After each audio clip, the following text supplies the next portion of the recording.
to love. You got to speak with purpose. We think that our salvation is based on performance. God is not a man that he lie. He don't lie. You be a vessel that God can work. Because somebody might need your holy prayer to save them one day.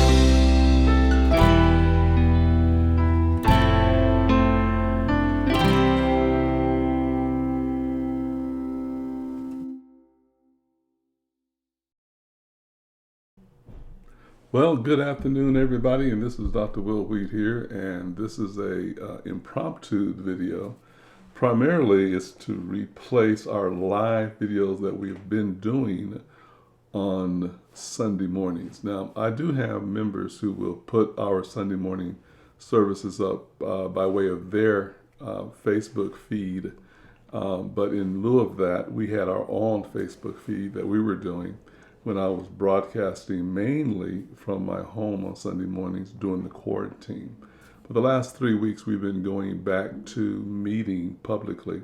And the place that we're meeting, the Wi-Fi signal is not that strong for me to have reliance on a live broadcast. So we're setting that up so that we can go back to where on our Facebook page that we have a live broadcast of Sunday morning services.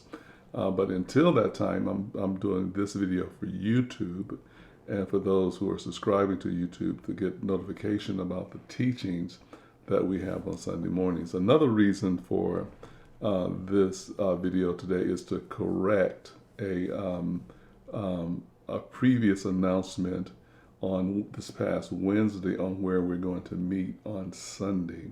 And that is, let me check my watch, because the dates sometimes go away from me. Let me see, what did my watch say? Go away. So the day is the 15th. So our meeting tomorrow, Sunday, will be the 16th. And we had announced that it will be at 8039 South Vermont Avenue at 9 a.m. But because there is, well, let me back up one step. For many of you who have been following me, you know that we have not been meeting in our own church building, that we've been meeting at the Org, which is a Church of Scientology building. It's their sanctuary. They're renting that out to us. Not going into why I went that way, as far as parking and facilities and so forth and so on. We chose to meet there, and because they met our ministerial needs. So we've been meeting there. So we moved, because of Mother's Day, to a larger facility on Vermont. And we liked that facility because of the size of it. And there was no interaction between the Church of Scientology and our church during the course of our meeting. So we felt that it would be secure for us to be in that building. So we met there on Mother's Day, and we had intended to meet there this coming Sunday or tomorrow, May 16th. But what has happened is that they have invited us to come back to the Org for a special presentation that they want to give to our church, and they want to broadcast it worldwide for all those who are part of the Scientology network, something that they want to present to our church. They were kind of cryptic on what that something is, but they want to do it, and they want to do it tomorrow. And tomorrow, we're not going to be at Vermont. We're going to actually be back at the Inglewood address, which is 315 South Market Street. And we're going to meet again at 9 a.m. But there's a special program, something that's going on for us then, that David McCavish, he initiated this recognition. Now, will he be there? I don't know. But I do know that they want to interview me personally tomorrow after our service. So that's why we're at that facility. So on Wednesday, I will announce whether we're going to go back to Vermont because of the larger room or not. Probably we will if it works within our agreement with the Church of Scientology. Now, I've said this before, and I'll say it now. I am not a Scientologist. I am, if you want to put a label on me, you're going to have to label me as a follower of Christ. That is my label. And I am strong in that belief system. not swayed to the right or to the left. I'm very focused on following Christ because of the revelation that I believe the Spirit of God has given me about the sons of God, our sonship, our oneness collectively, regardless of where we worship and regardless of our culture and regardless of our differences, we all proceed from God. And in every human being, there is the light of God, which is the voice of God's Holy Spirit. I have said in times past, God does not dwell literally in any of us, but his voice literally dwells in us, and that is the voice of God. Some people mistaken his voice or identify his voice as their conscious. Some people don't. And then we talk about the different voice that we created, which is the voice of the ego. Now, that egoic voice is our voice, and that voice is what we hear first. God is at peace. He's not at war. He's not argumentative. So his voice, because it is peace, is gentle and soft. And you're going to have to listen to hear the voice of God. Loud, boisterous, upfront is your ego. Your ego uses your body to contradict the word and the promises of God. We are not a body. We're in bodies, but we're not a body. The voice of the Holy Spirit is to remind us of that truth. Our life in time, though it is temporary, does not snuff out or deter our eternal selves that God created us to be. We are exactly what God created us to be. But because of the ego, our light has been put on a bushel. And that's what I believe the scriptures are speaking to when they make certain types of examples.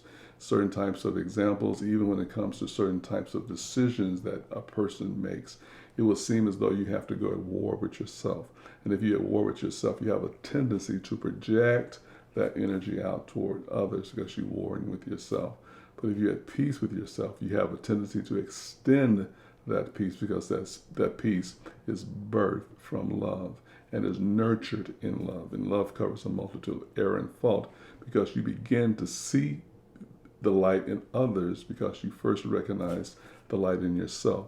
So once you recognize the light of God and the voice of God in you, it's easy for you to recognize the light and the likeness of God in others. And that is what Jesus has redeemed into all humanity, our likeness and image of God.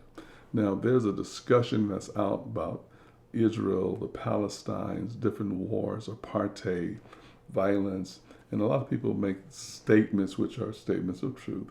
They say wherever God and religion has gone, violence and wars have broken out because God is not talking to us about religion. He's talking to us about family. And as long as you recognize that your brother and you are the same family, you may find it within your heart to put down your weapons, your swords, and your wars and differences. But as long as you believe in the binary method of ruling and establishing egoic position, you will always want to find levels of believing instead of acceptance of who you are. And not so much that we are different, we don't really are talking about our difference, but we're talking about our distinction. We are distinctly created by God with a particular distinction that should bring forth love and beauty and peace through all humanity. And when we take our distinctions and harmonize them in this world, we'll find peace that will cover the whole world and bring a productivity of creation that is nourishing and profitable for all.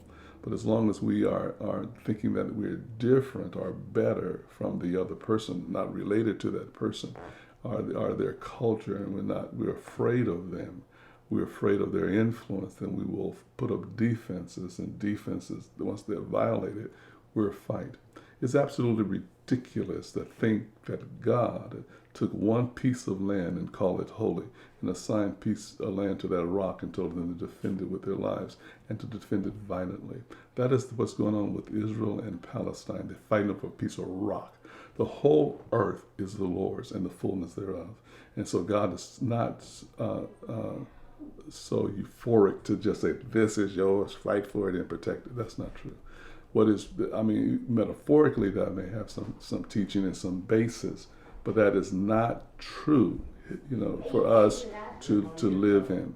So now what I want you to do is to remember that these are not what the mind of God displays toward one another, and how we should display that mind toward one another or toward Him. He's telling us to be reconciled back to Him, to have His mind and His preview of all humanity and our eternal likeness. And once we see our likeness in each other and not looking for differences, we will put down our swords and our shears and our walls and our temples and whatever we worship in, and our differences in what to call God, our differences on how and what days to worship God, what to wear, what not to wear. All those little things don't make us holy. We are holy because of where we come from. We come from God, and He is holy. And that relationship is what makes us holy, not behavior. And once we identify properly with our our behavior will follow suit. So that's one of the things we want to encourage you with. And it takes some laying aside of some things and letting love cover a bunch of stuff that's been generated against you that you think you're justified in coming against. But you're going to have to remember that love covers a multitude of faults, and love is more godly than you think, and is at peace with everyone. Well, this is Dr. Will Wheat, hoping that you remember that tomorrow morning at 9 a.m., we're going to meet at 315 South Market Street, Inglewood, California, 90301, and not at the Vermont location. All right? So let me put this up to you for you real quick. And there's the address there for you to meet. That's the address we're going to meet tomorrow morning at 9 a.m., 315 South Market Street, Hawthorne, California, 90301. We'll see you tomorrow morning at 9 a.m. God bless.